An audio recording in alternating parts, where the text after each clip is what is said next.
नमस्कार बच्चों, welcome back to my YouTube channel base of education मतलब। प्यारे बच्चों, जैसा कि आपको पता है कि आपके मिड टर्म के एग्ज़ाम शुरू होने वाले हैं, ठीक है।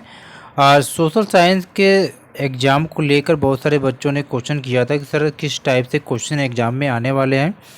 तो आज हम सोशल साइंस यानी कि एसएसटी के सैम्पल पेपर को हम करने वाले हैं, ठीक है, जो आपके मिड टर्म एग्ज़ाम के लिए बहुत ही महत्वपूर्ण है। किस टाइप से क्वेश्चन आने वाले वे सारी चीज़ हम डिस्कस करने वाले हैं, ठीक है। यानी कि ये जो मिड टर्म का एग्ज़ाम होगा आपका 2023-24 का, ठीक है, क्लास 8 के बच्चों के लिए है। सोशल साइंस का पेपर 2.5 घंटे का होगा प्यारे बच्चों, और ये जो क्वेश्चन है ये 60 नंबर के होंगे, ठीक है। यानी हम कह सकते हैं कि जो पेपर का आपका पैटर्न पूछा जाएगा कि 1 नंबर वाले जो क्वेश्चन है वो 15 आएंगे, 2 नंबर वाले क्वेश्चन जो आपके 4 आएंगे बच्चों, ठीक है, 3 नंबर वाले क्वेश्चन 2 पूछे जाएंगे, 5 नंबर वाले क्वेश्चन 2 पूछे जाएंगे, 4 नंबर वाले जो क्वेश्चन है वो 4 पूछे जाएंगे, यानी कि पैराग्राफ वाले क्वेश्चन, एक मैप के क्वेश्चन पूछे जाएंगे, ठीक है। इस प्रकार से देखेंगे तो आपके 60 नंबर के क्वेश्चन पूछे जाएंगे, ठीक है।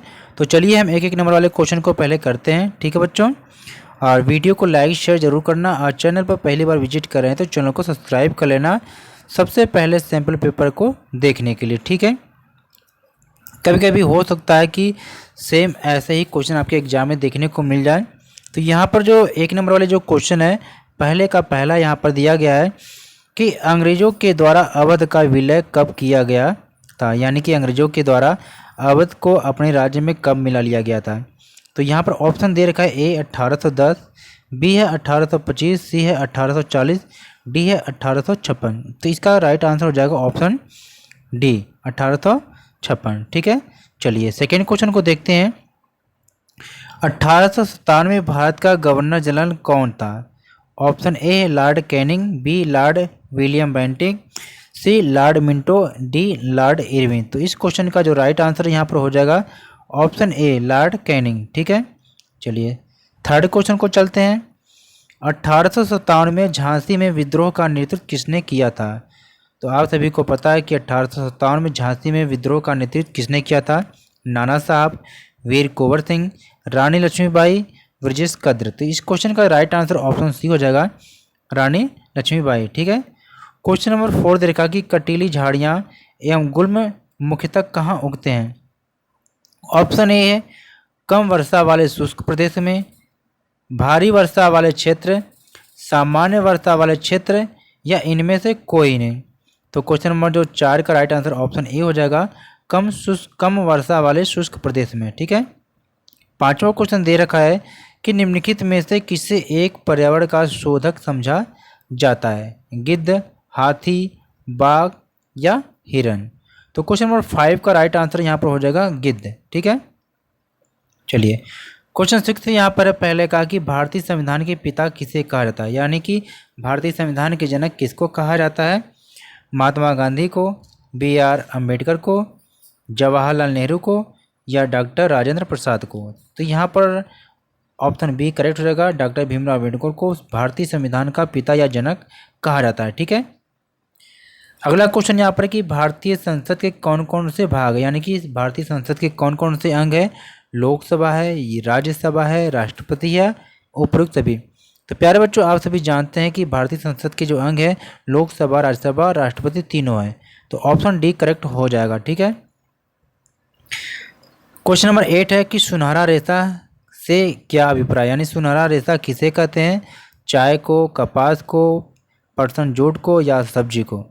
तो क्वेश्चन नंबर 8 का राइट आंसर है कि सुनहरा रेशा कहा जाता है जो पटसन को या जूट को कहा जाता है, ठीक है। क्वेश्चन नंबर 9 यहाँ पर है कि कॉफ़ी का प्रमुख उत्पादक राज्य है। ब्राज़ील है, भारत है, रूस है, या अमेरिका है। तो प्यारे बच्चों आप सभी को पता होना चाहिए कि कॉफ़ी का जो प्रमुख उत्पादक जो राज्य है वो ब्राज़ील है, यानी ऑप्शन ए करेक्ट हो जाएगा। क्वेश्चन नंबर 10 यहाँ पर है कि कित्तूर में अंग्रेज विरोधी आंदोलन का नेतृत्व किसने किया। ए झांसी की रानी, बी रानी चेन्नम्मा, सी टीपू सुल्तान, डी कुंवर सिंह। तो प्यारे बच्चों कित्तूर में जो अंग्रेज विरोधी आंदोलन हो रहा था इसका जो नेतृत्व था रानी चेन्नम्मा के द्वारा किया गया था, ठीक है। चलिए अब अगला जो क्वेश्चन हम करने वाले हैं ये जो टाइप है रिक्त स्थान की पूर्ति है, फिलिंग ब्लैंक है, ठीक है। तो 11 क्वेश्चन यहाँ पर दे रखा कि बंगाल पर अंग्रेजों की जीत डैश की जंग से शुरू हुई थी। तो इसमें आपको फिल क्या करना है, प्लासी का युद्ध, यानी कि बंगाल पर अंग्रेजों की जो जीत हुई थी वो प्लासी के जंग के द्वारा हुई थी। तो यहाँ पर आपको क्या, ये जो प्लासी लिखा गया है आपको यहाँ पर फिल कर देना, ठीक है। यहाँ यानी कि बंगाल पर अंग्रेजों की जो जीत थी प्लासी के जंग से शुरू हुई थी, ठीक है। अगला क्वेश्चन है, हैदर अली और टीपू सुल्तान के शासक थे, तो वो कहाँ के शासक थे, तो आपको फिल कर लेना मैसूर, यहाँ पर लिख लेंगे मैसूर, यानी हो जाएगा हैदर अली और टीपू सुल्तान मैसूर के शासक थे। अगला है, विलियम नीति किसके द्वारा लागू किया गया था, तो विलय की जो नीति ये लॉर्ड डलहौजी के द्वारा लागू की गई थी, यहाँ पर लॉर्ड डलहौजी आप फिल कर लेंगे बच्चों, ठीक है। अगला टाइप जो क्वेश्चन आपका यहाँ पर है, ट्रू फॉल्स बताना है, सत्य असत्य बताना है, ठीक है, कौन सत्य है कौन गलत है। क्वेश्चन नंबर 14 है कि भारत का गंगा ब्रह्मपुत्र का मैदान अत्यधिक आबाद प्रदेश है, तो ये बिल्कुल सत्य है, ठीक है। 15 नंबर क्वेश्चन है कि राष्ट्रपति राज्यसभा में 20 सदस्यों को मनोनीत करते हैं, आपको बताना है कि कथन सत्य है या असत्य है, तो यह कथन गलत है, क्योंकि राष्ट्रपति क्या है राज्यसभा में 12 सदस्यों को मनोनीत करते हैं, ठीक है। चलिए, तो प्यारे बच्चों अगले क्वेश्चन के लिए हम अगले क्वेश्चन के लिए हम नेक्स्ट पार्ट में लाएंगे, ठीक है। यानी क्वेश्चन नंबर 2 से लेकर क्वेश्चन नंबर आगे तक हम क्या है जो नेक्स्ट पार्ट में लाएंगे। तो नेक्स्ट पूरी वीडियो को देखने के लिए, पूरे क्वेश्चन को देखने के लिए चैनल को सब्सक्राइब करें, जिससे नेक्स्ट पार्ट को भी आप आसानी से देख सकें, ठीक है।